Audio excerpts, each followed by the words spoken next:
Welcome back to the Midnight Gospel, where we fall asleep into dreaming of being there in our favorite Bible stories. Tonight, we begin with the story of Daniel's quiet night among the lions. From the book of Daniel, chapter 6. These aren't sermons. They're stories retold slowly to help your body rest and your soul come home back to God. This video was made to help you drift to sleep while drawing near to something holy. Even if you fall asleep before the end, the story will keep walking with you.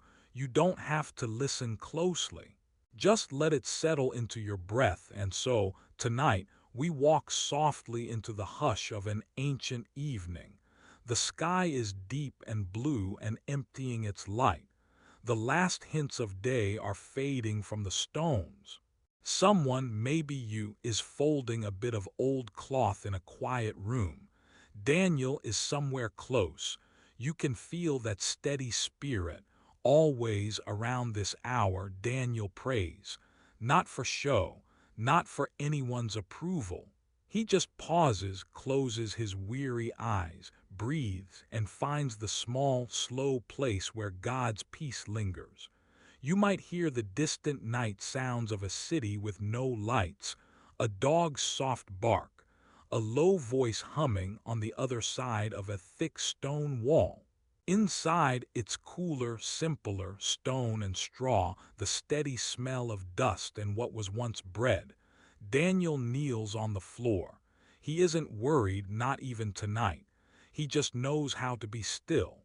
Perhaps you kneel like this too, just inside your own quiet, patient breath. Nothing is expected of you.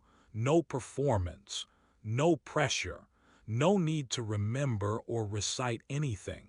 Sometimes people imagine the lion's den filled with noise and fear and flashing scenes of rescue, but most nights, most of life, is quieter than anyone tells in stories. There is a hush. There is the cool flagstone beneath your hands. There is the regular, slow breathing of someone settled beside you, lost in their own small world. Sometimes all we do is wait for morning, and the waiting is holy. This is not a night of great speeches. It's a night of habit, of letting each moment come and go just the same as always. Daniel prays, not because he might be saved or because of what others will say. It's just his way, a quiet pattern in the fading daylight. It would have been easier not to pray, but he does, as steady as folding cloth or drinking water. He asks for nothing and still feels full. If you listen closely, maybe you hear the slow, patient rhythm of Daniel's breath. Maybe you feel your own heart quieting just a little. Nothing here moves quickly.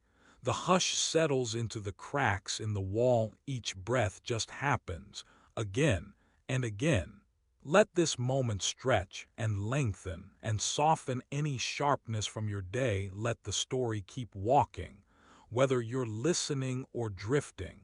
Even the lions tonight stay close to the edges. They breathe warm and low, deep in their own tired chests. When Daniel prays, maybe he hears them sleeping. Too, a kingdom of creatures just getting through another night. No one is fighting. Even miracles can wait until morning. Whatever you brought here, whatever tiredness or worry or wandering thoughts, let it rest, if only for tonight. You don't have to wrestle or hold on. No one is testing your faith or asking you to prove anything. This is a story for the end of a long, ordinary day, a night that began like any other. You are welcome here. You are allowed to be as tired or as quiet or as full of thoughts as you are. Daniel's night was just that, a night held in the slow, safe presence of God, unseen, maybe even unnoticed, but heard. Stay here as long as you wish or drift away. The story will keep walking quietly beside you. Breathe in and let it out slowly. Nothing more is needed tonight. You wake with the city, long before the sun feels strong. There is linen on your arms, cool, rough, always the faintest trace of yesterday's air, clean but lived in. Someone leaves a pitcher in the hall. Its shadow moves softly with the day, slipping across old stone and the edge of your bed. The air is gray and gentle. You can just hear feet in the yard, not hurried, not loud. There are always voices below the window, people washing, donkeys switching their tails, fabric brushing over clay most mornings. The city swells quickly, noise coming in like a tide. But not yet. Here it is quiet, soft, even the birds outside the shutters haven't decided what to say yet. Your hand rests flat on the linen, fingers opening. You imagine the world waking as slow as you do, one eyelash at a time. There's relief in not rushing. The room is narrow. Pale light gathers along the wall, touching old baskets and folded wool. No wind today, only the promise of it as the sky warms up. In the corner, Daniel stands by the window. You don't think about his age anymore. It is just how his shoulders bend and the quiet way he moves his lips. He has always been this way, greeting the dawn as if it were a gift just for him. He says nothing to you. His eyes are on the pale band of sky between the rooftops. His hands rest over his heart. He doesn't seem to ask for much, not food, not gold, just the same quiet moment every morning, morning after morning. Even with the city waking louder now, you can still feel the peace pressed around Daniel, like there's thicker air there, softer breathing. Sometimes you almost forget he is beside you until you remember the way everything seems steadier when he's near. You wonder what he is thinking, if his prayers ever change, if they sound like the water being poured outside, slow and regular, or the heartbeat you feel slowing down in your own chest. He is not in a hurry, not before the king calls, nor the chief men demand his presence. His life is a string of unrushed hours, wound into the city's busy days, tied quietly at the edge of thrones and ovens and marketplaces. You shift your feet, drawing them beneath you on the woven mat. Salt and old olive oil linger in the air, sharing space with morning breads from the street. You can already hear traders grumbling, someone counting jars, a boy chasing a missing goat. But inside the room, time stretches a little. You could almost fall back asleep, just watching Daniel listen, the way each breath leaves him a little lighter. You ease upright, peeking at the scattered sandals and half-mended cloak hanging by the door. The cup from last night sits by your head, still cool, waiting.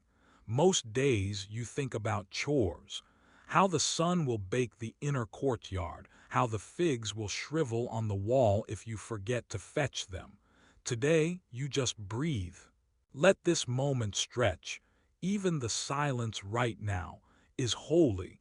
Daniel finishes his prayer quietly. No one says a word. He lifts his eyes to watch the morning move, as if he's watching someone step softly into the day from far away. The city is awake now. You stand tugging the wrinkles from the linen sheet, listening. There is nothing you have to do except begin. For a while you don't move. Footsteps and voices gather outside. Someone calls a name, maybe yours, maybe not. The room brightens. Daniel turns, his face still holding the quiet. He nods at you, gentle, with eyes that see every little thing but nothing that would make you feel small. You stand together just listening, like two stones holding up a wall that will last another 100 years. The morning keeps getting brighter. So slowly you hardly feel it. The city is alive and you are in no hurry. Some part of you wants to stay here, in the soft weight of sleep under cool linen, for just one more breath. Let the day begin as gently as Daniel's prayer. Let sleep have a little more of you before you go. It's early evening when the woman lifts the simple flour sack from its shelf. She moves slowly, as if the weight of the day has settled in her bones, but there is no hurry here. Her hands, shaped by years of these rhythms, pour the flour into an old wooden bowl. She smooths it down careful, making a small hollow in the center. Water, clear, a little cold, spills from a clay jug, just enough. No more is needed tonight. She mixes with her fingers. The gentle scratch and pull of dough on skin, tiny clouds of flour drifting into the lamplit air somewhere behind her. Low voices drift in from the street, but in this room time moves different. Quiet holds its own.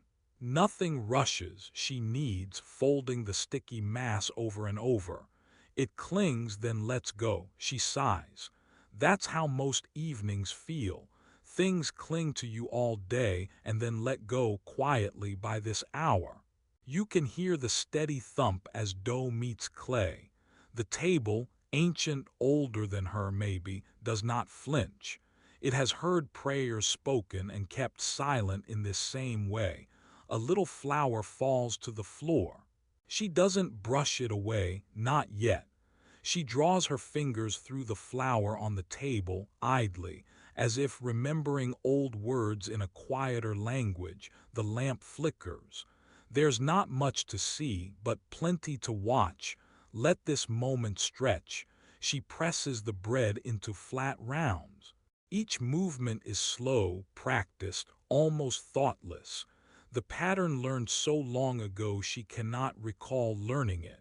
She knows it by heart, not by mind. Outside, just as the sky begins to deepen into blue, a neighbor's daughter walks down the path. She carries two empty pitchers, both balanced on her hips. Her sandals are dusty. The hem of her dress brushes the stone. The well is cool in the evening. Shadows gather here a bit longer than elsewhere.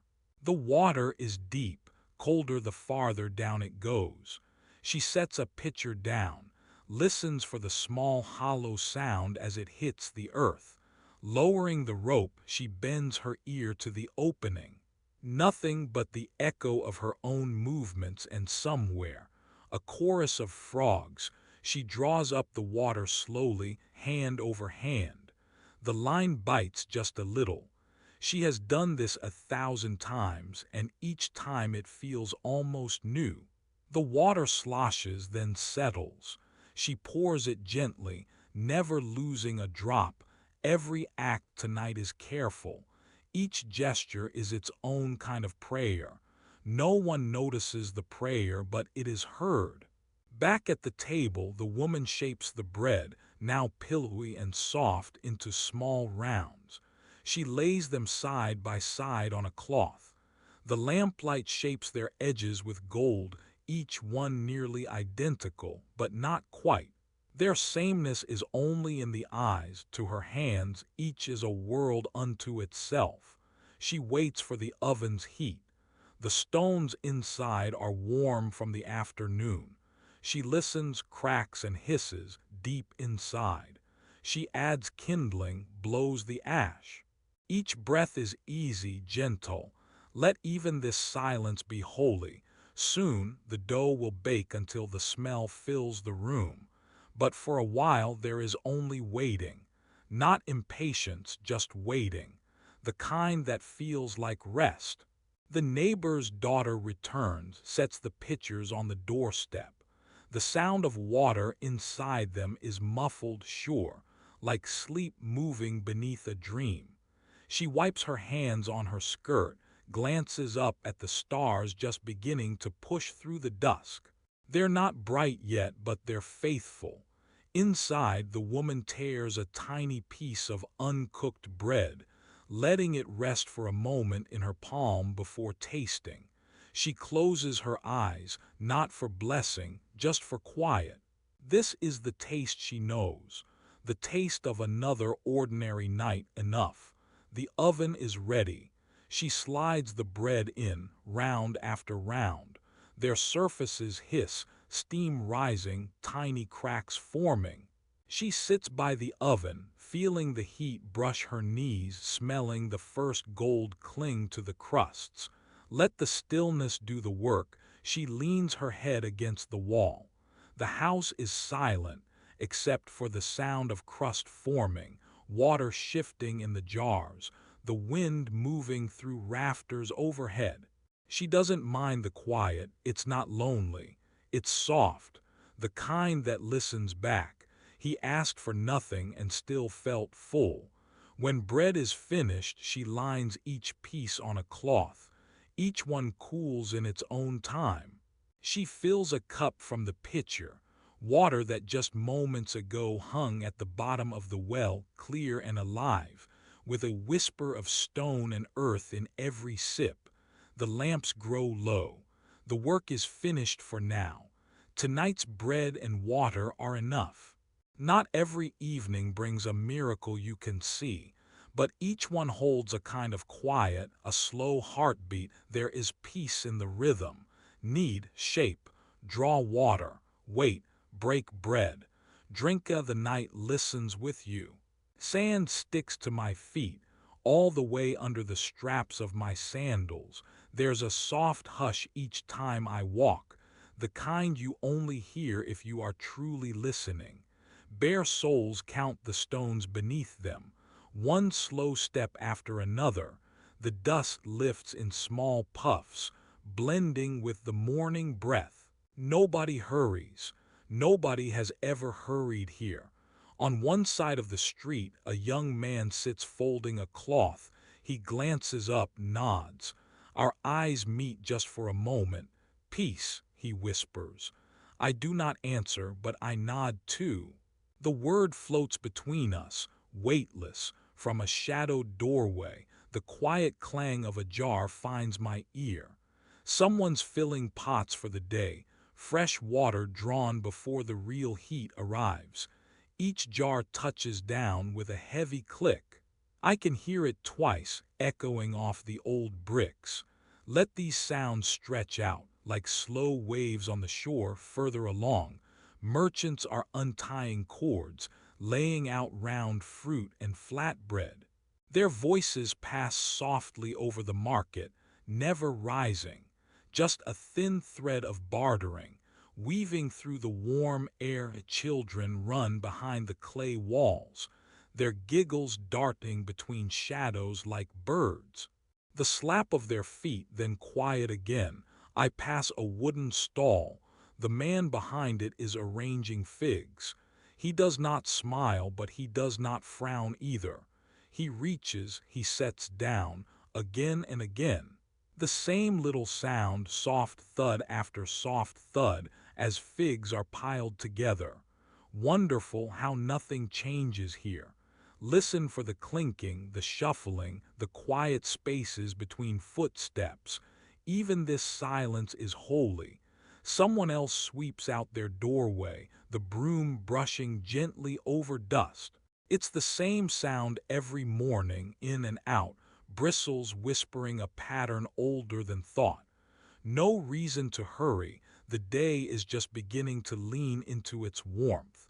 Sometimes I pause beneath a hanging awning, not because I am tired, but because the shade feels sacred for just a moment. I watch the light move. It slow dances on the street. The animals nearby shuffle, restless in simple rhythms, hoof, breath, tail, quiet again. Let this stillness hold you, the city barely awake, the echo of routine stretching out like another yawn. I count 3 voices in the market. One raspy, one young, one just loud enough to say hello. Over and over greetings float out, blessings, peace, neighbor, in God's name, each one an ordinary benediction. Everyday prayers passed by wordless hands. I walk on. The street is long, the air warm, and the world feels unfinished, still waiting for its first real word. Nothing is urgent. Nobody's watching. It's just another slow morning in Babylon, and my only job is to listen to the rhythm of feet and stone and the breath of old dust as the day stretches, uneventful and sacred, each footfall blending with the next, with no need to arrive. You can rest in this rhythm too. The night listens with you, the room is quiet at this hour. Light slips in from the hallway, soft, pale, barely bothering the floor. In the corner, someone folds linen, not hurried, not distracted, just hands moving, one over the other, turning a cloth into a tidy square. The scent is clean and a little sweet, like sun on cotton. There's a small pile of shirts and towels and strips for binding sandals, each one straightened, patted gently, folded with care that no one will notice but her. She hums a tune with no words, much older than any prayer said out loud. Each fold makes a hush, linen sighing over linen. The room holds its breath. Outside, the city has gone quiet too. Just the sound of fabric, a slow, steady rhythm you'd barely notice, unless you were looking for peace in small things.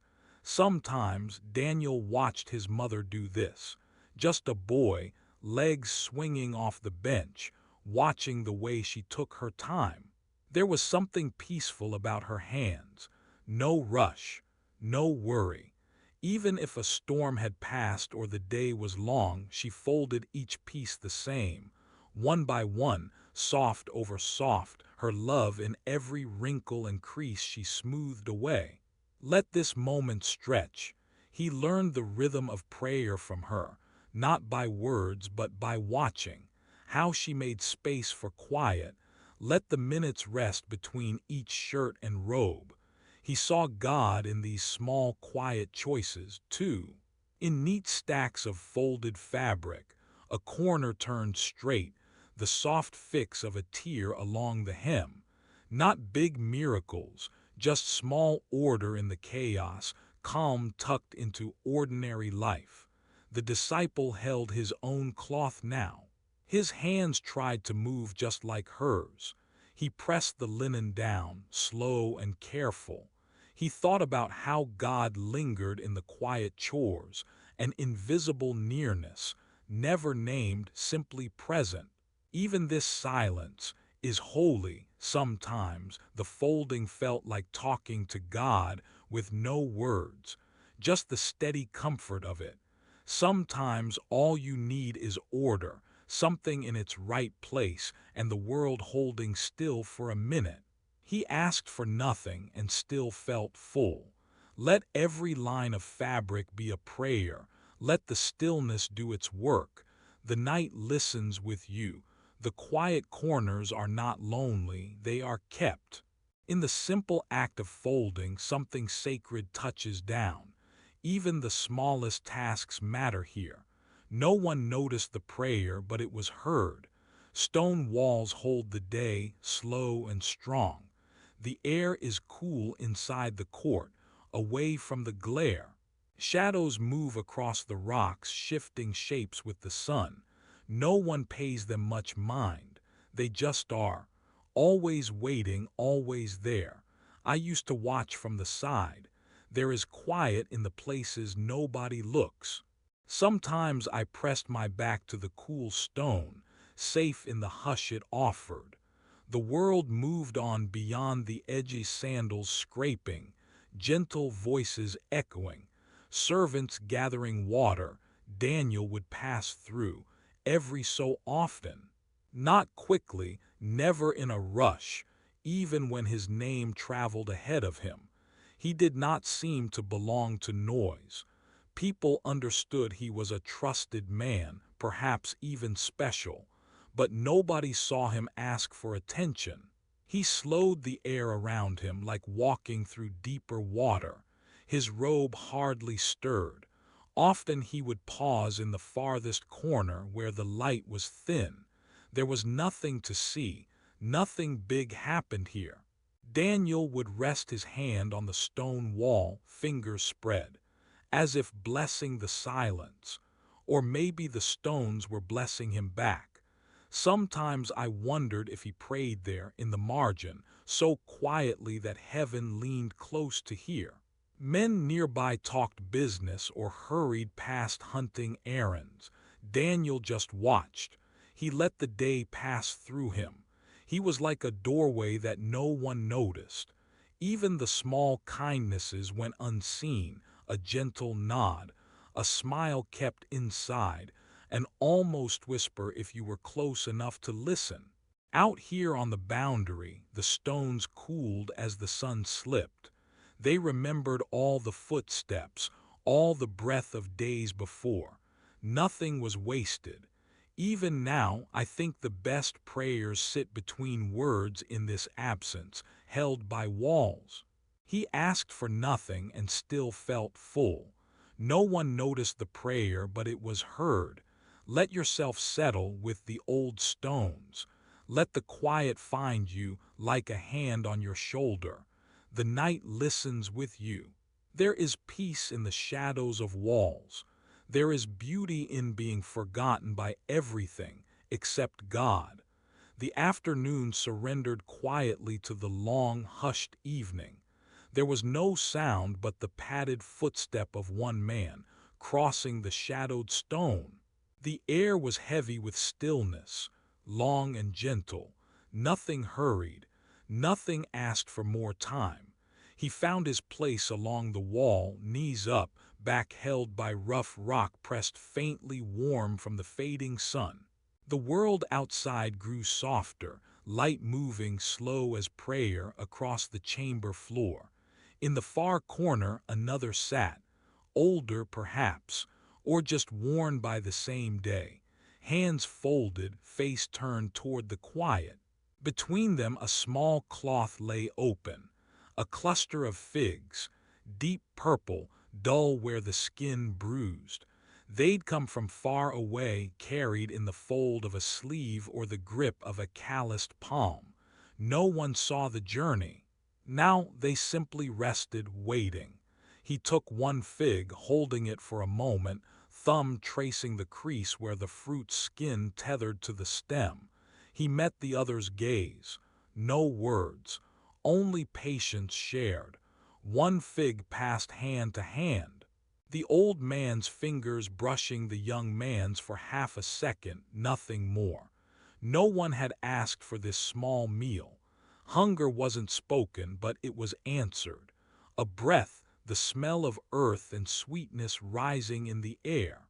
He pressed his thumb to the side of the fig and broke it open, slowly, thumb moving through yielding flesh. Seeds shimmered, dark, tiny circles caught in the dusk. They sat with the open fruit between them. The younger lifted his half, held it close, and watched a drop of nectar gather at the edge, shining before falling quietly to his wrist. Sweetness met tongue, not quick, never hurried. Each bite was small and long, drawn out, stretched so the taste could linger and the body could remember what it means to be filled, slowly, gently. Let this moment stretch outside. Birds circled, quiet wings casting shadows across the opening.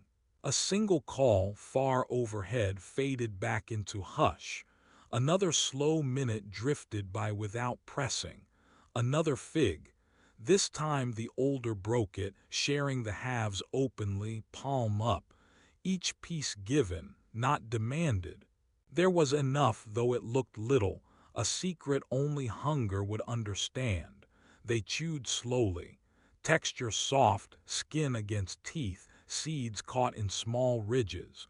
Sweetness thick and mild, nothing needed to be said. Fruit passed back and forth. The flesh always cool against their hands, even warmer where it pulled apart, sticky with juice. Let yourself breathe here. No one hurried. The figs sat, some untouched, some halved and shining in the shifting light. Each time a piece was chosen, time itself seemed to soften at the edges. A quiet communion. Bites measured not in hunger but in the space they made between them, in silence that felt like rest. Every breath was slow, every swallow gentle, letting sweetness settle along the tongue and down into the heart. The world at this hour closed in softly. No voices, only breath. Figs again, passed without watching, received without question. Nothing dramatic, no miracle in the fruit, no thunder in the air. The only thing holy was the waiting it allowed, the way sweetness met weariness where it was needed. Two men, a single meal, patience folded along their knees. The figs tasted of sun and shade, warm where the light caught them, cool beneath the skin. Seeds pressed between teeth, crunching quietly. Let this slowness be enough. A fragment landed on the stone, picked up, dusted off gently, still savored. Nothing wasted. Sweetness could be simple. Kindness could be soundless. One man leaned back against the stone. The other exhaled, eyes closed for a second, letting taste linger. Hands clean, brushed on cloth. Still more figs to share. Night crept closer. The air cooled in the room, a hush pressed between walls. One peeled his next piece slower than ever, working a thumb under the skin, skin giving way quietly, fruit parting open. Light faded, but the taste repeated. A hum on the tongue, another bite stretching the same soft rhythm. Let the silence settle, stillness around them. The world continued its waiting, stones resting, lions elsewhere. The sky beyond the opening emptied of words they ate. Not to stop hunger, but to remember how food makes time gentle. A sweetness old as sun, new with each bite, repeating softly against the tongue. Share, chew, swallow, breathe. Accompany with a glance, no need to explain. Nothing more needed. No one counted the pieces. The hands that gave did not keep. The hands that received never hoarded. No one asked for more. Still they felt full. Outside, wings pass again. Soft brushing sound. A lull turning the stones cooler. The figs are now fewer but rich with memory. Even this silence is holy. The younger wiped juice from his wrist. The older straightened, rolling a soft pit beneath his tongue, savoring the last edge of flavor. They would wait together a bit longer. The meal finished, but the rest was not. Sweetness, once shared, lingered in the body, quietly making its way deeper. No one noticed the prayer that hung between slow breaths, but it was heard. Let the night hold this moment, soft and unbroken. Everything is safe here. Shared fruit, stretched time, trusted silence, all the sweetness that matters for tonight. Let yourself rest in this. Sometimes, halfway through the night, a voice drifts down into the den. You can't make out the words. They slide along stone, turning from speech into a low hum. Not a lesson, not really. Just the slow, careful rise and fall of someone saying old truths far above. Daniel hears them too, he must. His eyes are open and then closed again. You could ask him what the voice is saying, but he wouldn't know either. It's only a shape, a softness, circling the chamber. You let the sound come through you. It doesn't matter what is being said, only that it moves. Each phrase is like a ripple in a pond, felt, almost forgotten, felt again. You shift your hand across the cool flagstone. It could be dawn or midnight. The air has that smell, the one of dust, cooling candles, lived-in fur. The lions move not often, always breathing, sometimes pressing the warm side of one body against another, deep and quiet. Their breath is steady and slow, like your own. Somewhere up a shaft or through an old grate, the distant sermon goes on. Maybe it's a litany or someone reading from the old scrolls. It sounds like a lullaby grown from faith instead of fear. Nothing about it feels urgent.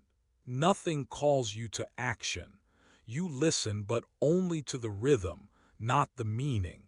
You can't even tell which words are prayers and which are just wind against the stones.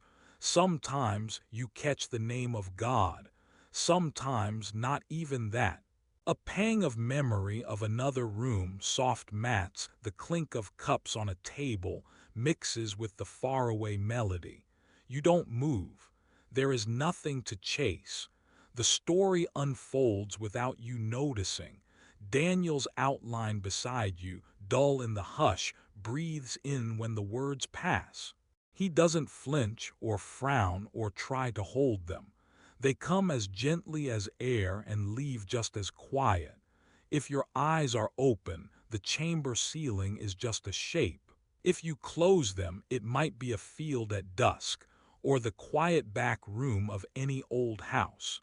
The words blend with the sounds of animals settling, with the thin draft curling around your ankles, with your own sleepy heartbeat. There is great peace in not knowing what's being said. The lesson is not for you, not tonight. The sermon is just there. Not a spotlight, only a veil. The sound floats, keeping company with bones and straw, with men and beasts and memories that do not need to be possessed. Maybe you wonder if God listens to the sermon too, or maybe God is the silence between syllables holding the room together. You don't have to listen at all. Just let the sound pass through as you drift deeper, and the stone keeps its secret. The oil is cool tonight, thicker in the lamp's low light than in the heat outside. I sit on the flat stone, legs tucked beneath me, with the bowl pressed steady against my knee. Just at the edge of the chamber, where voices soften and the animals below the window have settled into a slower rhythm, I mix the oil again and again. It's plain olive oil. Someone poured it earlier, careful not to spill. The jar gave a gentle glug, slow enough I could watch the viscous stream collect and swirl against the reddish clay. The faintest green-gold edge where the rim catches the lamp's glow. Even the air feels slower here, where the bowls are simple and everything is clean except my hands. My fingers are rough from laundry, but the oil is gentle as I stir. Wood stick in my right hand, tap, tap, scrape, then around again. There's a quiet peace in repeating the circle, watching for lumps, breaking them gently in the oil until nothing moves except the slow swirl. With every stir, the scent rises, earth from the clay, green from the oil. The room gets warmer. I breathe out, let my shoulders fall, the others are nearby, but not close enough to disturb this slow work. Someone sighs. Someone else adjusts a mat. The animal's breath rises in that steady, droning way. In, out. Even the lions, rumored but never near, are just a shape in distant memory now, behind thick stone. No one worries about them as the bowls are prepared. Here tonight there is only the slow rhythm. The stick slides around the edge. My palm rests on the rough outer bowl, warm where the lamp glows and cool under my fingers away from the fire. It's ordinary, all of it, but here, inside the pause, it feels like something. Not a secret, not magic, just oil and clay, hands doing what they always do, the night stretching just a little more with each stir. Let this moment stretch, the oil shines in the shallow dish. Tiny bubbles chase each other, catching reflections from the flame. I watch them settle, Steam rises in the far corner where soup's been forgotten. Quiet laps at the door's edge. My own breath slows as the repetition keeps my mind from wandering. It's peaceful to be held only by movement and breath. This is how Daniel's evening ended, I think. Prayer, then the calm carve of bowls. He never hurried. Spoke a blessing under his breath, though no one called it prayer. It was just words folded in with the chores. I stir and listen. The room answers in silence. The magic is not in the doing, but in letting doing be enough. The air is full of olive and earth.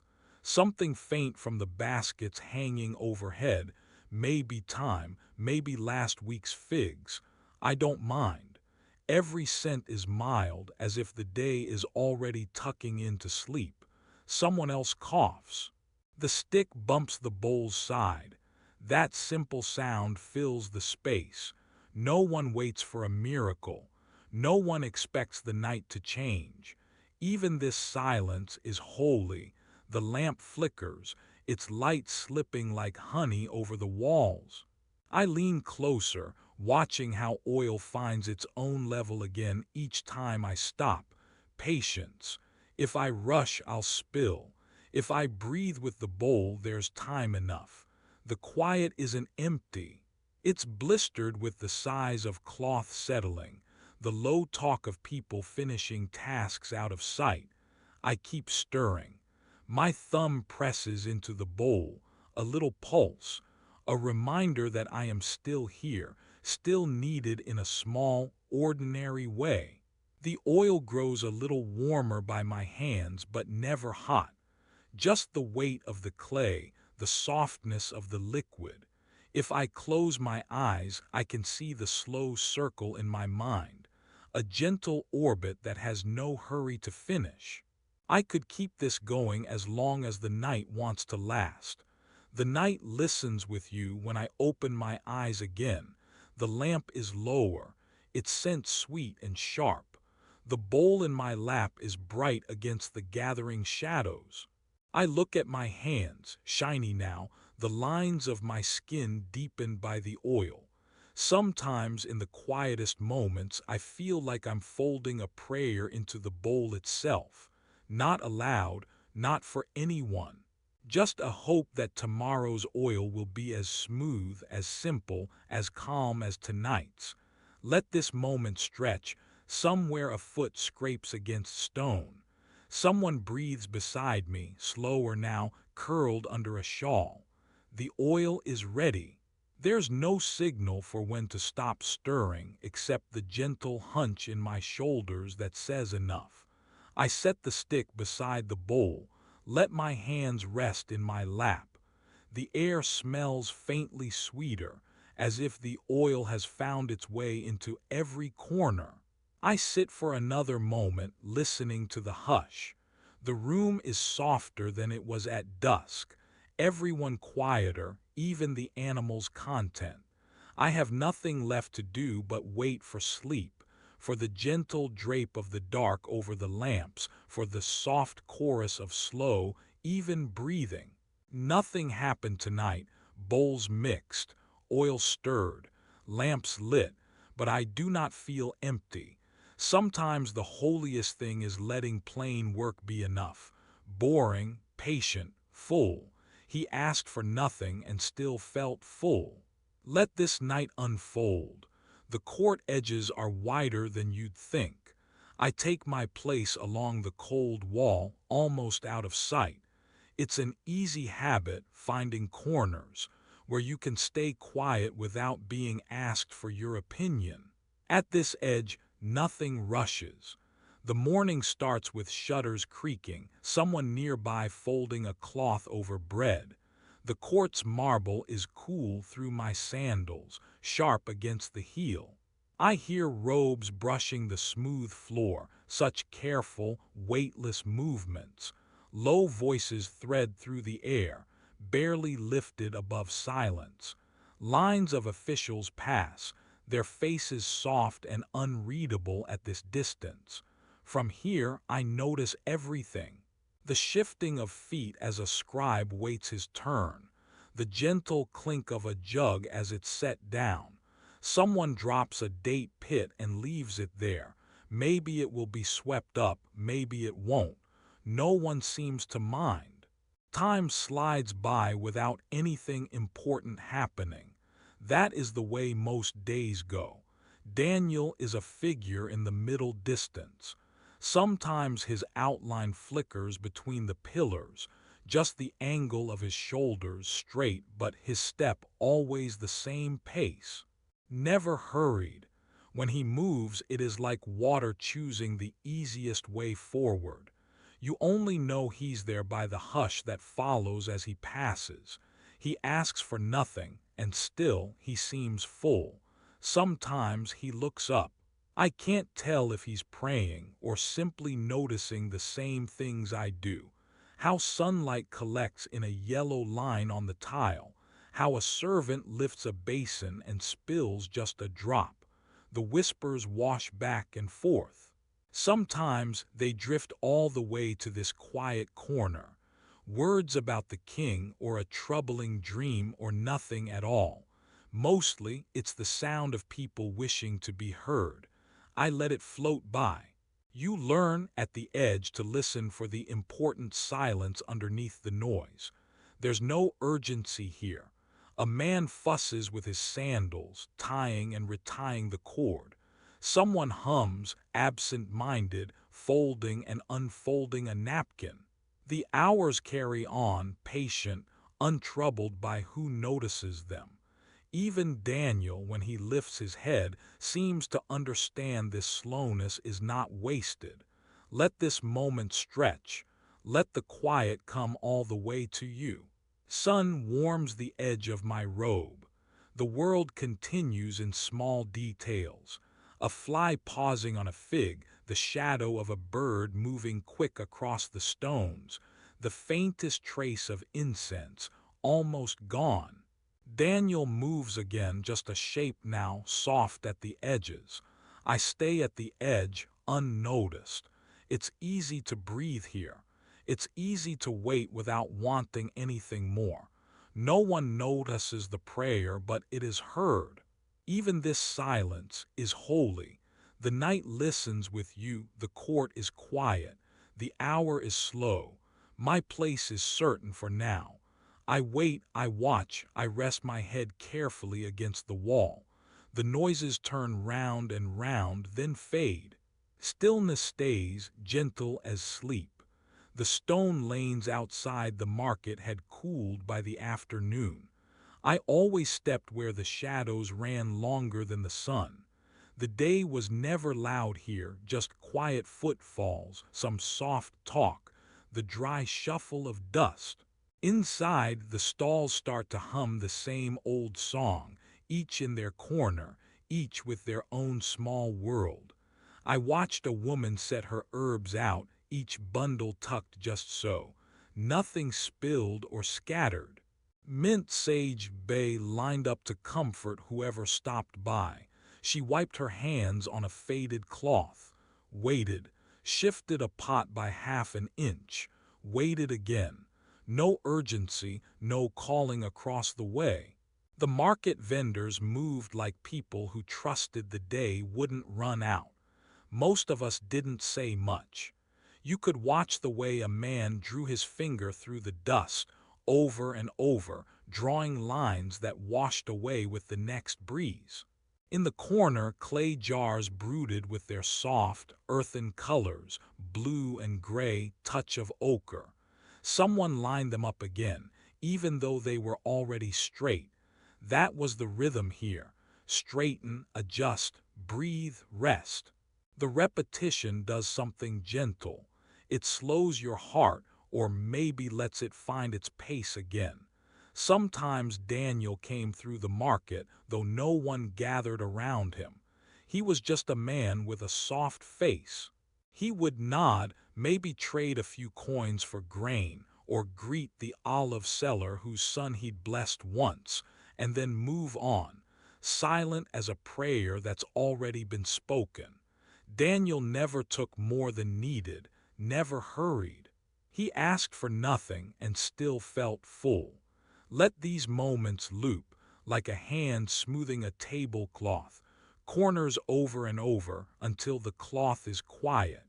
There's peace somehow in the same palmful of lentils weighed again and again, or a fig chosen, then set back, then chosen again. The ordinary acts become like a lullaby when repeated. Here, life keeps its own slow meter. Jars are lifted, then set down. Bags are opened, closed, opened. A dull knife trims a herb stem, then trims another, then another. Hands sweep dust from the stone, and when there's nothing left, they sweep again, just for the calm. You start to feel it, after a while, in the backs of your knees. The market's quiet patience. No one is trying to make the day hurry by. Someone hums. It's not a song, or maybe it is. Just a low tune with no ending. It limps along between the stalls like a small breeze. A child giggles and someone hushes her, but not unkindly, more curious than cross, as if sleepiness could be borrowed from the grown-ups. Daniel is here, not the center of anything, but always a comfort at the edge of things. I used to wonder if anyone noticed his prayers. No one did, but somehow the quiet felt fuller when he left. Maybe the air is thicker with trust. Maybe that's enough. Let this moment stretch. Let it fold into itself, the way cloth folds, without haste, without worry. The rhythm of daily trade is as steady and nourishing as rest. Even this silence is holy. The night listens, too, as you settle into the hush. The market, still there in the drifting, warm dark, softens its song just for you. The lamps have been lowered. The smell of cool stone and linen carries in the quiet air. Daniel's shape is still, kneeling behind the folded blanket. Even the lions, worn out from the day, have curled away in gentle piles, their breath deep and slow in the far room. A younger man pushes a bowl to one side. He tries not to watch, but can't help it, catching the soft angles of Daniel's back bent low. There isn't a sound, not even a whisper, just fingers curled together. Just the long pause at the window when a breeze and a patch of moon fall across his face. He isn't saying much. Not tonight. He lowers his head, closes his eyes. A hush moves through the stone floor, so deep you can almost feel it settle. The night grows thicker. Even the animals press close, seeking warmth, seeking peace. No one asks for anything. Not now. The world outside the den is far, far away. All its noise fades out here, replaced by the softest breathing. The slow lift and fall of Daniel's chest. He takes his time. Let each breath be trusted. Let the quiet fill the corners. A palm on stone, another on his knee. Stillness is what he offers now. The prayer is not a sound, it's a posture. A waiting, a staying with. He asks for nothing and still feels full. A gentle closing of the eyes, a thumb brushing the cloth. A silent thank you carried inside. He prays, keep me close, that's all. The rest is silence. Long, good, sacred silence. Stillness holds me. The Lord knows my breath. I am not forgotten. God walks slowly, too. Tonight there is mercy. Grace is here. I am safe in ordinary things. Amen, amen, amen. No one keeps track of noon. You just notice after a while that the sun has stopped moving. Light presses down quietly with a weight that isn't heavy, just there. On days like this, even your thoughts seem slow, like they're sinking gently through warm honey. There are no clocks in Daniel's stone chamber. No way to count the hours except for the way sunlight slants through the high opening above, and the way the wall wears a bright patch that keeps crawling. little by little, across the ancient blocks. At noon, the light gives up moving. It just sits humming in its place. The air feels still. If you listen, there's that odd fullness, not silence, but a pause, a catnap for everything alive. The lions, sprawled like old rugs against the far wall, breathe out a low, steady rhythm. They don't care about Daniel. They don't care about the bright heat. Their sides rise and fall. Their tails flick now and then with slow boredom. Dust drifts in the sunbeam. Everything else is slow. Daniel sits in the shade-edged corner, out of the circle of brightness, back against stone that feels almost cool. His robe pools quietly around him. A pebble presses his ankle, but he barely moves. The only sound is a stray flutter of breath, a nose twitch from a lion, and once the soft shuffle as Daniel shifts, not because he needs to move, but just to remember he can. He doesn't pray with words, not now, not with his mouth anyway. Instead, breathing in and out, a kind of prayer that lives in the chest and in the held, waiting pause at the end of each exhale. Sometimes he almost forgets why he's here. The heat does strange things. It pulls the edges of memory soft and round. The wall that makes shade is gently pitted, worn smooth where others before him have leaned. He finds a patch that cradles his shoulder and lets his hand rest on the stones. They're warm, but underneath, you can feel the last memory of the night's cold, as if the sun's work is only halfway done. There's no point in counting the moments. You just let them come, drift past and go, sometimes drowsy, sometimes blank, sometimes full of a quiet thankfulness too small for words. Daniel watches the motes of dust flicker, listens to the hush, wonders if someone somewhere is praying for him at this hour.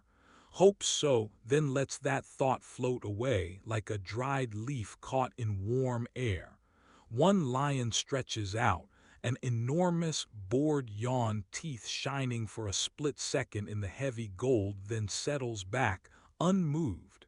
Even danger in the thickest heat grows dull around the edges. Everything rests. Even the stones, even Daniel's heart. Outside the den, someone must be stirring lentils or kneading dough on cool clay. Inside, Daniel imagines the taste of water, but he doesn't ask. He asked for nothing and still felt full. The hush is enough. The air pressed close but gentle. If someone had peered down into the den just then, maybe all they would see is a man in a slant of shade, hands open, eyes half closed, steady and quiet. He offers no speech, just breath stretching into the hush. The quiet repeats itself, soft and slow. Day folds in around him and he folds into it, unhurried. Some prayers are just a hand on stone or a sigh. Nothing much moves. Midday listens. The Lord is nearby, not speaking, just sitting close. No need for miracles, not right now. Just sun and dust, a still wall, and the steady hope that all will be well someday, or maybe just for now. Sometimes, when the air cools at the edge of evening, I think about water. Not the roaring rivers from stories, but the kind we fetch at dusk. The slow drip, the weight of it quiet against clay. I remember carrying jars home with Daniel. Not in the middle of anything grand, just another slow turn of the day's old wheel. His sandals weren't new. None of ours were. The straps would loosen, and we'd tie them again, soft as the lines on our palms. With Daniel walking home after prayers, it was all rhythm, sandals brushing stone, another and another. The steps made their own kind of song. No words, just the steady sound of moving with purpose. We carried the jars before the lamps were lit.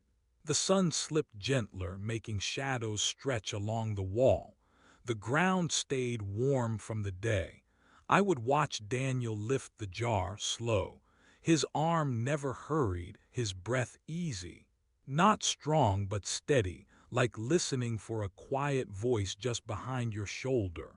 The clay jars held enough for the night, nothing extra, never less.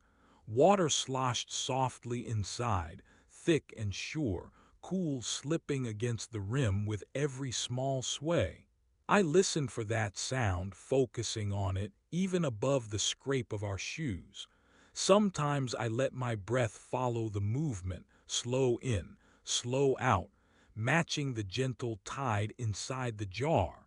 Even now, the memory makes my own breathing slow. No one talked much. There wasn't anything to say. Carrying water was an old task. Our mothers did it, and their mothers too. Old hands passed the jars, fingers damp from the well. The silence was part of it, a kind of prayer no one announced. If anyone prayed aloud, it was always Daniel, but softly, his lips barely moving. Each moment at the well, each footstep home, felt tucked inside something larger sometimes. I'd glance sideways. Daniel stared straight ahead, his eyes not on the city but somewhere else, maybe toward Jerusalem, maybe only toward stillness. I never asked. It seemed enough, the way he bowed his head when he walked. He didn't need an audience for faith. Most nights he asked for nothing and still felt full. The rhythm settled in your body. I could feel it in my hands curling around the rough clay, in the gentle ache in my shoulders by the time we climbed the last hill. Every step was planned. Every pause mattered. Some of the younger ones raced ahead, but Daniel never did. He said the long way slowed the mind. I believed him. It was easy to worry about spilling, a careless slip, a crack in the jar, water wasted. But most nights we made it back, water intact. The first pour was always careful, a little rhythm of its own. The jar tips, water glugs, a cup overflows, and someone presses a cool hand to their cheek, grateful. Sandals off at the threshold. Cool floor beneath tired feet. Sometimes dust clung to our ankles, a little line where skin met the day. We washed with water from those jars. Quiet hands poured, slow and patient, letting the dust run off, letting the day's heat dissolve into evening calm. No one mentioned the lions. We didn't speak about the stone or the hush below. All the worry lived somewhere far away from this, replaced by the daily rescue of drawing water, lifting, carrying, and coming home. There was holiness in each small task. Daniel would glance at his old jar and press his palm against it, not to bless, but maybe just to remember. The slosh of water becomes a lullaby even now. The memory loops. He steps heavy, then lighter. Stone, then dirt, then stone again. Each shift and sound is part of a bigger rhythm, like the Psalms he knew by heart but quieter. Sometimes in the stillness, I wondered if God listened to footsteps just as much as to prayers. The jars never seemed too heavy, not if you walked slow enough. Daniel never hurried, not even once. In the cool blue hush, every movement slowed down. Time felt thick and gentle. The city faded behind us. It was just breath and steps and the soft pulse of water moving as we moved. By the last light, the jars lined up in the corner, rows of them, shadows stretching. We didn't thank the jars aloud, but sometimes we lingered. Daniel would rest his hand there, quiet. Maybe you don't notice your own burdens until you set them down. Maybe that's the lesson, the peace that sneaks in, unnoticed, after the heaviest task is done. Tonight, if you close your eyes, let yourself feel the jar's weight in your arms. Feel the slow rhythm of footsteps on smooth stone. Let the water drift inside the clay, back and forth, little tide upon little tide. Let your breath copy the sound, soft, full, never rushed. There is no need to finish quickly. There is no one waiting on the road. Each step you remember is a kind of prayer only you hear. Even this silence is holy. The night listens with you. The world grows gentle and small, and the jars, all they hold, are enough for now. Sleep comes slowly, as if returning home with nothing heavy left to carry. There were evenings when the stone benches outside the chamber held more than just tired men. The sun had already slipped away, leaving the air cooler, the stones cool to the touch. We found each other without needing to agree. Just a handful, Daniel, two elders, sometimes a boy with dust on his sandals. The benches were not really for conversation. No one sat expecting to speak.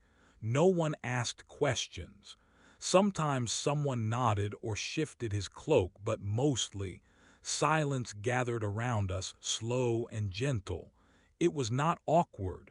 It was not empty. The hush became as real as another person might have been, settling in clothes, holding its own kind of warmth. You could hear the sounds drift from the outer court, the coals in a brazier snapping softly, a single sandal dragging on limestone, the low call of a night bird tucked somewhere above the archway. Daniel was just another shape in the dusk. His shoulders rose and fell, breathing, not praying out loud, not making a point. He barely moved at all. On some nights, no one stayed long. On others, we sat until the sky deepened and the first star blinked out. Still, no one spoke. Sometimes the silence stretched while a stray cat crept from the shadows, brushing past our sandals. Someone would shift, dust would settle. A slow breath would fill the space again. The stillness welcomed us like water does a stone, holding us up, not asking anything. I remember a time I thought silences had to be filled. We grow up thinking there must always be sound, laughter, or teaching or warning. But these benches taught me different. The weight of the day would fade here. Sorrows, even hopes, loosened their hold just a little. There was no longing for someone else's story. We were enough, with our backs resting against the ancient wall. Even Daniel's presence felt ordinary, quiet company, not a miracle, just a man who listened more than he spoke. Sometimes, as the air cooled further, Daniel would look up. You could almost feel a prayer drift from his heart, not his lips. Silent, still, trusted. His way of saying, God is near enough for quiet. Let this part of the evening stretch, let the silence become its own breath. A pebble might fall loose beneath someone's foot. The moon would climb one ledge higher on the palace wall. All the living things, men, animals, even stones, grew sleepier as stars stretched overhead. Our hands stayed in our laps. Maybe someone would close his eyes. The soft space between us asked nothing and forgave everything. Even now, I miss that. Sometimes the memory settles like a cloak around my shoulders. That shared silence, the way it needed no questions, no answers. A feeling that God Himself liked to linger there beside us, needing no words of His own. He asked for nothing and still felt full. The Lord's nearness hid inside the hush, where nobody tried to prove they belonged. Silence kept us close, not as students or brothers or strangers, just as people quietly held together. Let this moment stretch some nights. The hush walked us all the way to sleep, right there in the court, feet together, heads bowed, not for any great reason, just to rest. Even the lions, somewhere below in Daniel's story, breathed calmly through the night. There is peace in having company, even if not a word is spoken. The stone benches are still there, I think, waiting for the weight of someone weary. The silence remains soft, shaped by old company, broken only by a prayer that never needs to be heard aloud. Let the silence stretch. The hush is holy. You are not alone. The lamp was burning low. The oil made a small sighing noise, barely there, just enough to keep the flame whole. There was no hurry. The air held the hush that comes before sleep, when night itself is a kind of soft cloth. A scribe older than most sat with a reed in hand. The reed was smooth from much use. The table was rough and stained. It tilted a bit, but no one ever bothered to fix it. His job was to copy and to wait. He didn't think of it as holy work. Not every moment had to mean more than it did. Paper needed words. That was enough. He dipped the reed in ink steady. The tip touched the scroll. Scratch, scratch. The sound was tiny and patient, breaking the silence just enough. He would write the same words again and again, letting the mind slip into the slow music of repetition. He gives his angels charge. The lamp made new shadows slowly on the wall, sliding down as the oil crept lower. He watched them, let them move. Each letter took its place next to the last, with space enough so the eye could rest there. He thought sometimes, if anyone ever read these lines by moonlight, the message would wander into their dreams. His back ached in the familiar way. He didn't mind. Each ache was the body remembering time. He stretched his fingers, letting the scroll sigh beneath his palm. The room was cool, not cold. The breath of night crept in under the door, gentle as linen laid over sleeping feet. He copied Daniel's story tonight. He liked that one. The quiet of Daniel's prayers felt close, his voice, barely a whisper behind closed doors. The scribe wondered if prayer was more often a kind of listening. Maybe the lions had simply fallen drowsy, lulled to stillness by the slow tide of trust.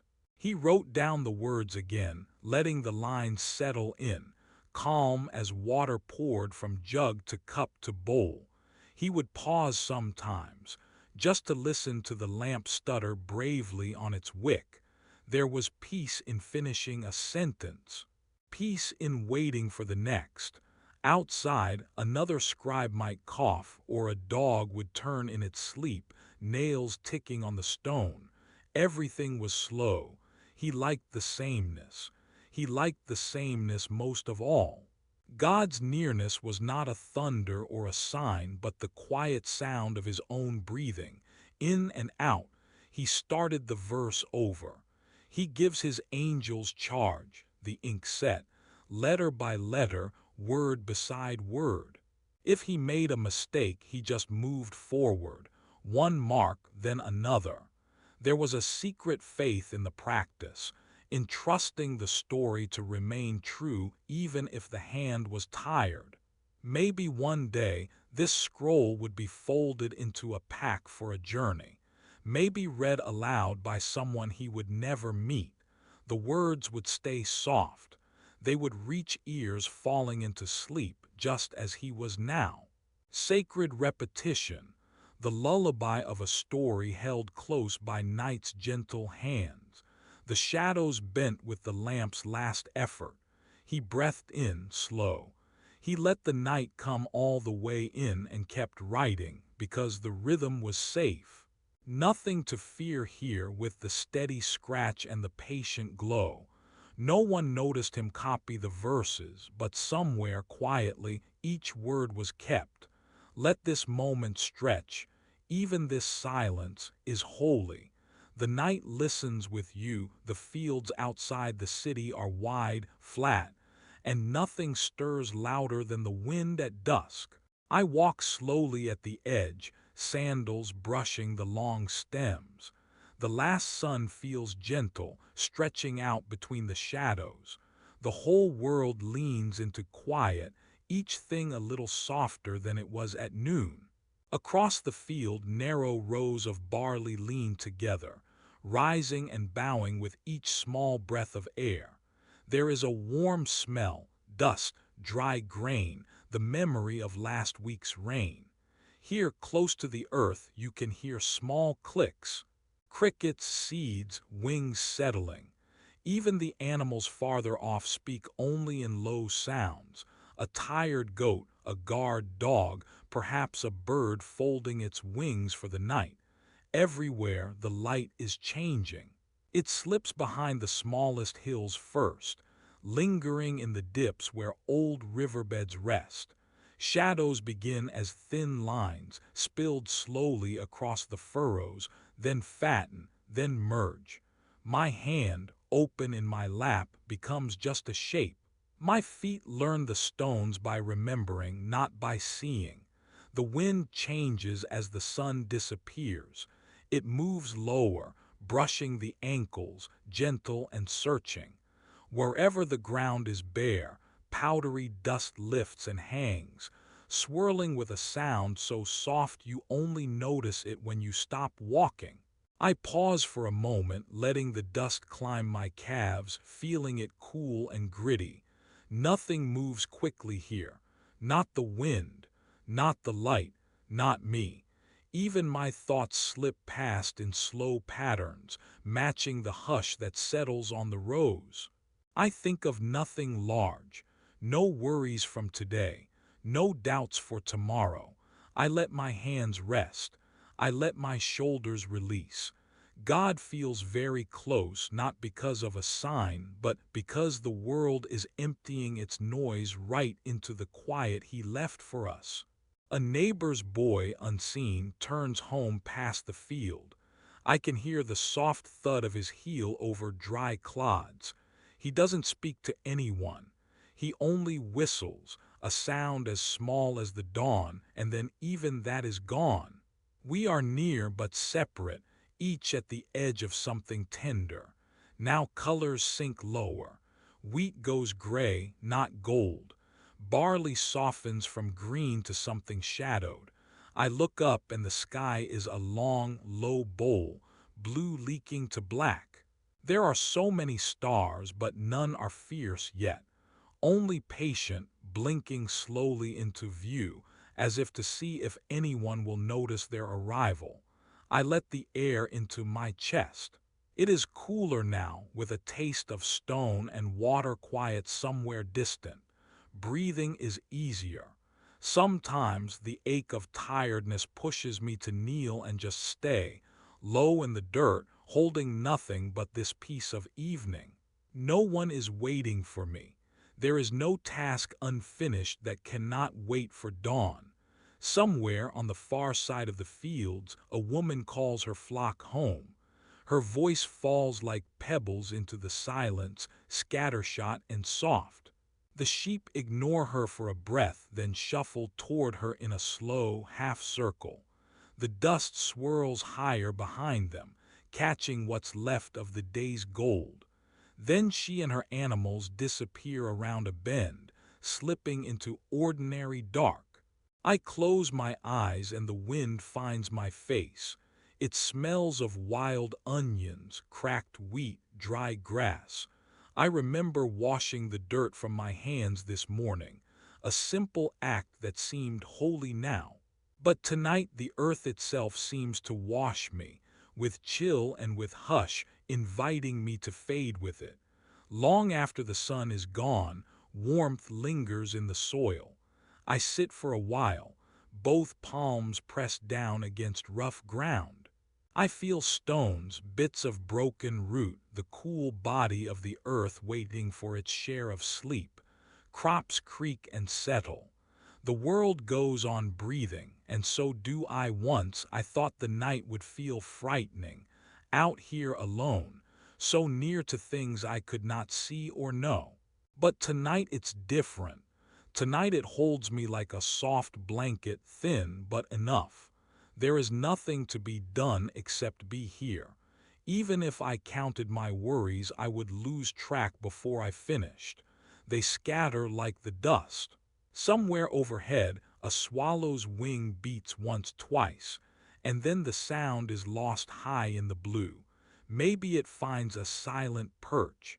Maybe it circles longer, above all this ordinary sleeping, above stones and seeds and the slow turning of the night. I wonder what the field dreams about after everyone leaves and there's only wind and leftover warmth moving through the rows. Maybe the field remembers small things, the pressure of sandals, cool water poured at dawn, sunlight caught in a primrose, the low song of a tired farmer. Let this moment stretch. No one asks. No one hurries. The rhythm is set by things older than memory. I am a small part tucked into a corner of something so patient, it does not mind if I drift off or stay awake watching. The air grows gentler still, pressing the grass, flattening small nests hidden from day. In the distance, lamps light in the homes along the hills, orange, blinking, then steady, then disappearing as shutters close. A ribbon of smoke drifts up, not hurried, just rising, then giving way. I settle back, letting my cloak cover arms and knees. The world narrows in the dark, but there is no fear. The work is finished. The field is finished. Even my questions finish for now. He asked for nothing and still felt full. The earth rests, and so do I, somewhere between the last bird's song and the first cricket's hope. The night is tender, a hush not made by men but kept by God. Let every line feel like silence made holy. The Lord is near, not in noise or flash, but in this soft surrender. I trust it is enough and let my body slow to match the breathing of the fields. The night listens with you. The wooden door leans in and shuts with just a quiet thud, soft as a folded blanket. The night is gentle on stone. The air inside shifts, heavy with the hush of earth and old walls, waiting for evening to settle in for good. Faint light lingers in small seams under the door, just enough to blur the shapes of baskets, jugs, and sandals left by the wall. The day pulls itself away, slow as a shawl slipping from shoulders. The sound of outside, of sandals in the lane, of goats far off, of someone calling a last word, fades quietly, without needing to be chased. Night does not hurry. It only waits. Steps tap into the room, slower now. People are here, moving the way people move when there is nothing left to prove. Some lift a lamp for the space near the hearth. One still pinches flame from a taper. Someone wipes the rim of a clay bowl before stacking it out of sight with a gesture as old as dust. Breath lingers in the corners, still warm from talking but now softer. Sentences get shorter. Then only a few words are traded, as if language itself is dimming, and what needs saying can rise out of the quiet instead. Walls hold the coolness of the evening, humming with years. The story of this house is not written down anywhere, but you can hear it if you listen to how the stones keep silence and how the air moves between bodies sitting close by, just to sit. No one needs to fill the room with much. Eyes close for long moments at a time. No one notices or needs to. A single sound now, just someone drawing a folded cloth over their knees. The ordinary closeness is enough. A basket is tucked under a bench. A stool pushed in with a careful nudge.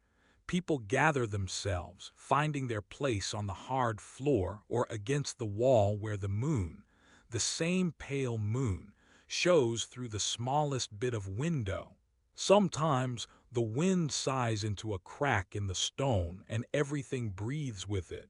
If you listen for it, the night inside is different from the night outside. It wraps the room like another skin. It asks nothing but softness. The lions beyond these walls might breathe or shift. Their world does not press in here. Still, you might hear their breathing in the edges of your thoughts like a memory you do not need to use. Hearts slow down. You settle into the hush, not to finish something, but to let the day become smaller. There is no announcement for sleep, no ceremony. Only the feeling that when darkness comes early and the door closes, it means rest is allowed. Time might circle beyond the stone, but inside it is round and still. No one notices the prayer, but it is heard. Now, when the last lamp's wick curls over itself and the room blue shadows into true quiet, there is that moment after the world has receded when you realize nothing is ending, only changing shape. Someone may sigh and you notice your own breath and you know you are not alone. The door is closed, but the sky still leans in. Under that roof, within those walls, with prayers that are softer than any voice, you lie still and feel, in the hush, that God's nearness is always gentle. Even here, even now, stone coolness presses softly through Daniel's robe, the faint roughness of old flagstones cradling his legs. He sits still. It's nothing special, really, just a person breathing, waiting for what comes with dusk. There is no hurry left in him. The lions shift nearby, not restless, just living. Their lungs fill, easy and low, then empty into the silence, a round sound. Calm, heavy, sure, over and over, in and out, a sacred lull. That's all. Daniel listens quietly, the way you might listen to a distant well being filled.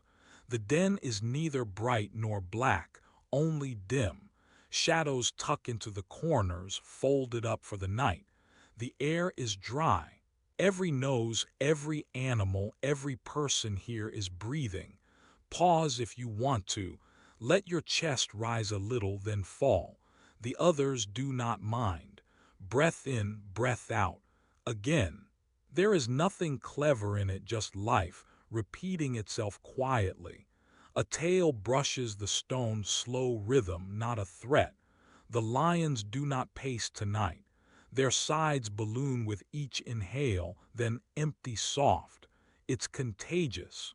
Even Daniel sinks into the beat. 1, 2, 3, release.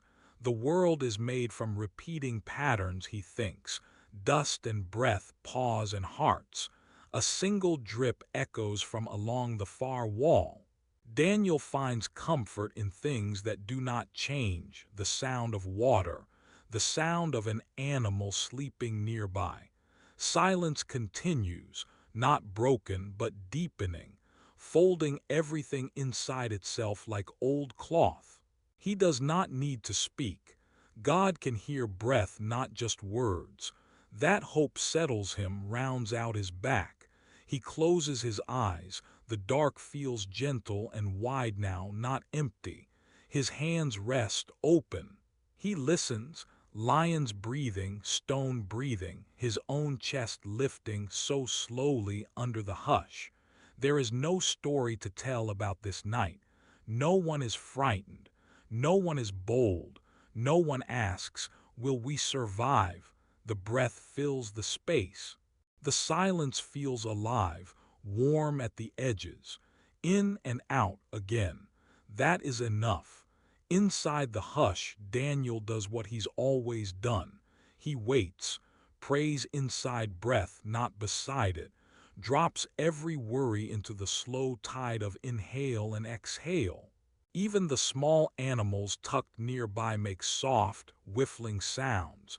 He joins them, inhaling, pausing, letting go, once and again and again and again. If you listen, you'll notice. The peace here is not because nothing could go wrong. It's because nothing is asked tonight except to be here. Nothing to solve, nothing to prove. The presence itself is company, people, beasts, dust, and the invisible arms of God folded over them all. Someone somewhere cares. That is enough.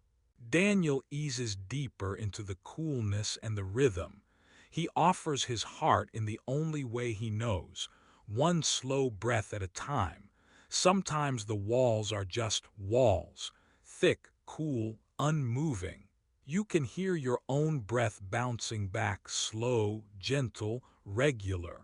If you press your palm against the stone, it doesn't warm. It just stays stone. There is no rush here. The day long gone, the night not yet halfway. The world outside is quiet, sleeping, barely noticing the smallness of your days within these walls. Nothing to do but let time drape softly over you like a woven blanket, heavy with hours that don't need you to fill them. Dust settles on flagstones unhurried. Here and there, a straw from the bedding, a pale footprint that won't last long. Even the air isn't moving, it just waits beside you. It's so still, you wonder if silence can have a shape. Some nights, you imagine it as a gentle weight pressing on your shoulders. Not heavy, not threatening, just noticed. In the far corner, a lion's side rises and falls, too slow to be dangerous. The animal's dreams belong to it. You become part of the hush. You draw a knee up, rest your hand across your lap. Watch the way your fingers look in the lamp's thin glow, then forget to watch at all. The night carries you. The wall gives its old strength, and you give it your waiting. You shift, careful not to disturb the dust. You wait without counting. No reason to mark the hours. Time in here drips slowly, folding itself around you like water around a pebble. It is all right to let it, the world won't notice if you rest. No footfalls echo down the corridor. No voice calls your name. The only company is your slow exhale and the low rumble of calm bodies sharing your small night. Outside, life continues. Someone is stirring ashes far away. Someone is whispering a prayer, unaware that you are here, waiting. You think of all the things happening without you. Fruit ripening, bread rising, sandals left at doorways. None of it needs you tonight. Tonight is for stone, for dust, for whatever patience looks like when there is nothing to push against. Sometimes in the waiting, you forget what it is you're waiting for. And that's all right. That's what waiting is. A kind of resting that has nowhere to be, no one to impress. You sit. You let your head tip back against the wall, let your jaw unclench, your toes uncurl. Your body remembers how to soften, to need less. The stillness feels bigger somehow. Wide enough for God to fit quietly inside it without announcement or display. You listen for his nearness, but nothing stirs. Not in the air, not in the lion, not in you. And still, you trust that the listening itself is an answer. Even this silence is holy. You count the breaths when you remember to, sometimes not at all. You imagine the stone holding stories, holding hands that once pressed here before you, holding old sunlight now cooled and smooth. You wonder if the wall has always known quiet like this, or if tonight is unusual even for such old walls. The stones will not say, "Let this moment stretch as long as it needs." There is no waiting for morning, just waiting. No secret message. No mystery except this gentle passing of time with no aim attached. When you are very quiet, you can hear the sound of your own heart, soft, not urgent. The world is still running outside these walls. Someone is lighting a lamp, or closing a window or humming over soup. But you are here, just a bit more breathing, just a bit more waiting. Nothing needs to happen right now. Your eyes scan the ceiling, counting the shadowy marks above you. You see what looks like faded claw marks, but they stand still. Everything in here is restful. Even the animals make room for you to simply be. The wall is your company. The dust remembers your step. The night holds its patience for you, hour after hour. You realize you haven't spoken, maybe for a long time.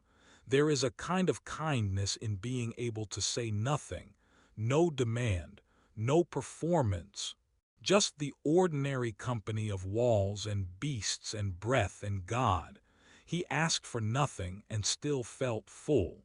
No one noticed the prayer, but it was heard. If you want, you can close your eyes now. The story is here whether your eyes are open or shut. The stones will keep holding the quiet for you. The waiting will hold you until the first hint of morning. Even if you drift away now, the walls carry your patience. The hush is not empty, it is filled with steady breath, with quiet spirit, with the still listening presence of God. Let this silence do its work. Let nothing happen for a little while longer. Let every wall be company tonight. It's quiet now, the same hush that tucks itself into every night, settling gently on the ground, in the thin layer of dust near Daniel's feet. They say the earth watches everything. I wonder about that sometimes, folding cloth in the empty kitchen, kneeling to sweep little trails of crumbs into my palm. My hands remember the feel of the clay floor, cool and steady, holding the day's burdens quietly, never asking for notice. Daniel always knelt here in the evenings, not so different from anyone else. The prayers so soft you could barely hear him, but the floor caught every syllable, every sigh. If you stood nearby, you'd only notice the shape of a man resting on his knees. If you watched closely, you might see how his toes pressed just a little deeper into the dust as he breathed in, out, the smallest marks, given freely to the earth beneath him. Sometimes I'd pass the open door, arms full of laundry or a basket of herbs, and there he was, not performing, just letting his knees and words settle into the ground as if the floor itself was listening for God. No candles, no crowds. He kept his eyes low, lids nearly closed. The quiet always seemed to grow with him, like it was waiting to be filled. The ground is good at keeping secrets. I'll bet it remembers every slow evening, every tired foot, every simple song hummed just loud enough for the soil to feel. I think that's what makes this place holy. Not the miracles people whisper about, but the steady company of dust and stone staying awake, even when people fall asleep. The same earth followed Daniel into the lion's den. Hard stone, bits of sand, the kind of ground that remembers footsteps. I imagine how cold it must have been on his skin that night. The stone floor didn't flinch. It received each prayer, each trembling breath, and waited. The lions gathered at the edges, their huge bodies shifting, great paws heavy on the ground. Their breath, deep and slow, warmed the air. The room was quiet except for the sound of breathing Daniels and the animals and the gentle silence of God. He didn't cry out. He just knelt, letting the dust bear his entire weight. A steady trust, nothing forced, nothing showy. He prayed into the hush, letting his words rest softly where no one would find them, but the soil noticed. Each line of scripture, spoken or silent, curled up on the ground like seeds tucked into earth at sowing time. For hours, neither man nor lion moved much. They both let the ground hold them, connecting every living thing by quiet presence. Some people think heaven is far away, but I think the earth listens because heaven leans close. In the dark, holy hush, even the stone floor understood faith just by holding it. Daniel spent the night there, not triumphantly, but simply breathing in slow, letting out slow. The same way he always had in kitchens and courtyards and empty rooms, the habit of stillness becoming its own kind of shield. In the morning, the sun slipped past the old stone walls, touching the den with light. The air shifted. The ground, always patient, gathered another story to keep. Not a dramatic rescue, but hours and hours of still, grounded trust. No word wasted. No movement rushed. Just the gentle quiet between one breath and the next. Now, with night returning, our rooms fill with the same kind of silence. Floors bear our tired steps. Beds receive sleepers with the same open patience as soil with seed. Earth listens. God listens. Each small prayer, each slow breath, received. Let this moment stretch, long and easy, like dusk across an empty kitchen. Even the ground beneath you holds you as only listening can. Above the stone chamber, night has arrived with barely a change in rhythm, just a hush and an easing, like the world drawing in its breath. The lions are settled, their shapes a mystery in the half-dark. Only the sound of steady animal breathing lets you know they're near, but not restless. Everything is folded in shadow, gentle and slow. If you stood in that place, where Daniel was, the air might feel almost cool. The flagstones holding the memory of sun now cool against bare feet. Each movement is careful but not afraid. It's the kind of slow you only notice at night when everything in the city above has quieted, when the world feels wrapped safely in silence. Overhead, a slice of sky peeks in through the small opening, just enough for a handful of stars to keep watch. You might tilt your head and see the dark blue fading up to a deeper black. Maybe one pale, quiet star is out tonight, maybe two, or maybe the clouds have tucked them away and it's only darkness. The world above doesn't hurry. Daniel, they said, prayed with his window open to Jerusalem. They said 3 times a day, always facing home. But this night, Daniel's prayer is smaller, softer, as though each breath is a prayer itself. In this stone den, nothing is urgent. Fear has run out of places to live here. You might imagine him lying on the smooth rock, breath in, breath out, the kind of trust you feel in your whole body, not shouting, not even asking, just being here. God is here too, carried on the quiet chills, in the steadiness of untroubled breathing. God sits just as silent as the sky above the chamber, just as close. Daniel's eyes blink slowly at the opening. He does not count the stars. He does not ask for rescue. He does not wonder when the morning will come. He lets the night pass through him, as gentle as water, and feels the world keep turning above. He lies awake but not anxious. The lions too curl into themselves. Their breath is the sound of safety, long, even unhunted. You might picture the disciple now, no one famous, just a servant or a witness, sitting in a corner out of the way. Maybe folding a blanket, maybe watching Daniel as he settles in for the night. You can feel your own body becoming as quiet as that chamber. Everything that needed to be said has already been spoken. No one asks. No one hurries. No one needs to know what will happen next.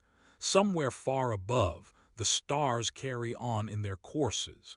Maybe you wonder if anyone anywhere is awake and watching the same sky.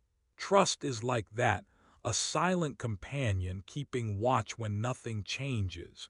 Daniel closes his eyes. Stillness floats over the room. Even the smallest movement feels gentle. Nothing happens and still everything matters. This is the kind of night when trust doesn't need proof, when prayer can be as simple as letting your heart rest. The stone under your palm, the chill, the breathing, the sky, this is enough. Daniel asks for nothing and still feels full. Let yourself settle into this too. You hear the breath of sleeping animals. You feel the coolness on your face. You see far above just that one shiver of starlight, silent, steady, never anxious. No one noticed the prayer, but it was heard. The night listens with you. Even this stillness is holy. Let it stretch across you soft and slow until your heart finds rest. The night lasts a long time. It moves slowly like dark water. There is only the sound of Daniel's breathing and the hush of stone as cool air slips across the floor. Each breath comes soft and even, counted quietly, one after another. The body finds its own rhythm, stretching out into the emptiness between hours, resting in the patience of nothing much happening at all. The lions sleep nearby. Their chests rise and fall, big and slow. Sometimes one tail flicks against the flagstone, then settles again. Their woolly sides shift, then still. Even the hungry are tired now. No one moves. No one asks for anything. Daniel stares at the wall, and the wall stares back, silent and heavy, made for keeping things in and keeping things out. Above, a rim of sky. It is barely more than a doorway's width, a slice of distant stars, unbothered. Everything far away is quiet and patient. The night outside will last as long as it needs to. There is nothing to do but wait to let time roll past, neither fast nor slow, but simply passing. Stone gives back the day's heat little by little. Daniel lies with his cheek to the flagstone, hands clasped gently beneath his head. He blinks once, twice, the lids growing heavier each time. He is awake, but it feels different now. A soft, weightless kind of being. He has learned not to demand answers from the dark. He asked for nothing and still felt full. Silence stretches itself out, long and pale as a thread of wool. Daniel listens for anything at all, a voice, a sound from above, but there is only the holy boredom of waiting. Time passes like water on stone. Nothing rushes. Nothing presses forward. Breath moves in and breath moves out. There is peace in the slowness, peace in the patience. The dark just is. The lions are there and Daniel is here. Each creature has found its shape in the quiet, one curled paw, one folded corner of a robe, the smallest movement of air as someone sighs. How simple it becomes. Stay where you are, trust the stillness, let night deepen. Sometimes Daniel remembers the world outside, the bright kitchens, the soft sounds of bread torn by hand, the ordinary blessing of a stool by a fire. But those memories float in and out, gentle as feather dust. He lets them drift, he lets them go. Here there is just now. Here he does not have to be brave, he only has to breathe. He blinks again. The hours thicken, gather, then slip away.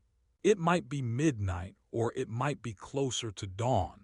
The dark doesn't say. The stones hold their secret, the air stays slow, and the patterns of silence remain unchanged. It's a comfort not knowing the time. It means there is no reason to hurry. Let this moment stretch. Let this stillness last. Daniel moves a finger, runs it softly over a crack in the stone, feeling the tiny ridge beneath his skin. He wonders how many nights these walls have watched. Someone sat here before him. Someone will come after. He is not the first to wait for morning. He feels his heartbeat, easy and steady. He counts the lion's breaths, a quiet lullaby in the near dark. He listens to the hush, each small sound waking and sleeping, always returning to quiet. The patience of the hour holds everything gentle. Stillness is not empty. It is full of all the things that wait. Daniel lets the boredom linger. He lets the hours be long. He lets night be what it is, unchanged, unspectacular, and full of God. God is in the waiting, in the pauses, in the slow hush of every ordinary breath. He remembers a prayer half said, folded inside an older night. Be with me where I am, repeating it softly inside his chest. Be with me where I am. The words settle into the dust. His pulse slows, his eyes blur. No one notices the prayer, but it is heard. The air cools even more. Daniel curls deeper into his robe. His feet find the warmest patch of stone. They stay there as long as they dare. He is not alone, though it feels at times he might be the only one left awake in the world. Night deepens. Night deepens. He lets himself drift onto the wide, slow current of waiting. There is nothing to fight. He is safe in the patience of the hour. He remembers what it is to wait for bread, wait for water to boil, wait for the sound of someone familiar at the door. The night is just another waiting. Quiet, simple, slow. He lets the thought repeat so softly. Night is just another kind of waiting. Night is just another kind of waiting. Night is just another kind of waiting. Daniel yawns. His eyelids are heavy now. The lions sleep quiet, patient, unbothered. The silence is deep and holds everything. He feels peace in the dull ache of his bones, in the gentle ache of waiting, in the softness of nothing happening at all. All is well. All is still. All will be cared for in time. Time passes like water on stone. Time passes like water on stone. Time passes like water on stone for the long, endless patience of the night, for the slow hours that do not hurry, for the holy boredom of simply being here. Daniel lets himself fall quietly into trust. The silence listens with him. The hours watch with him. God holds the space with him. Night deepens, night deepens, night deepens. The night was already deep when the last sounds from above faded away. Daniel lay on his side, cheek against the cool stone floor. This room was not meant for sleeping, but his body knew how to settle wherever it needed to rest. He pulled his robe a little tighter around his shoulders and listened, not for danger, not for the world far above, but for the long, steady breath of time moving through this hidden place. Somewhere nearer the wall, a slow, rough sigh drifted from the side of a great lion. Not so different from the sound Daniel's father used to make after a long walk home. Breath in, breath out, chest rising, then lowering, quiet. The world kept turning. No one disturbed it. Stone pressed against his hands, softly grainy, a comfort, like sandal leather in the cool morning. This, too, was made by the maker's hands. Even the darkness couldn't hide it. Every inch of night here belonged to God, even here, so low and small. Daniel prayed, not loudly. He knew prayers did not need to climb far to be heard. He whispered as one would whisper to a friend nearby. You are close, you hold every night. All around the lions shifted and breathed. Some were dreaming, no doubt, lost deep in their wild memories. Daniel smiled a little gentle, almost invisible, like a thought floating on the air. He asked for nothing and still felt full. Above there was a patch of sky where the stone did not reach. It let in only a darker kind of light, the promise of morning someday soon. Daniel watched, eyelids heavy, shapes turning soft. He let the hush fill his chest. He let the holy quiet do its work. Here no one noticed the prayer, but it was heard. He named each breath slow and real. Safe here, watched. The lion's breath slow and low. Daniel breathed too. Sometimes he almost forgot where he was. So gentle was the peace that gathered in the corners of the room. Sleep slipped in, like a familiar guest who needed no invitation. He remembered what he'd been told as a child, that the night and the day, the cave and the light all belong to God. That trust can be silent. That rest is a kind of answer. So Daniel closed his eyes fully and let the shadows find their place. He whispered, more to the silence than to himself, "You stay with me. I am never alone. Your love holds this chamber. I am safe in the night. You do not leave even when I cannot see. Every breath belongs to you. All things rest in your hands. The walls are strong, but your nearness is greater. Sleep is holy tonight." One last time he let his hands relax. The stone was cool, soft, present. Breath slowed. "I am kept. I am noticed. I am loved. I am safe. Amen, amen." And there the prayers curled into the air, gentle as the darkness itself. Nothing more happened, but everything was held.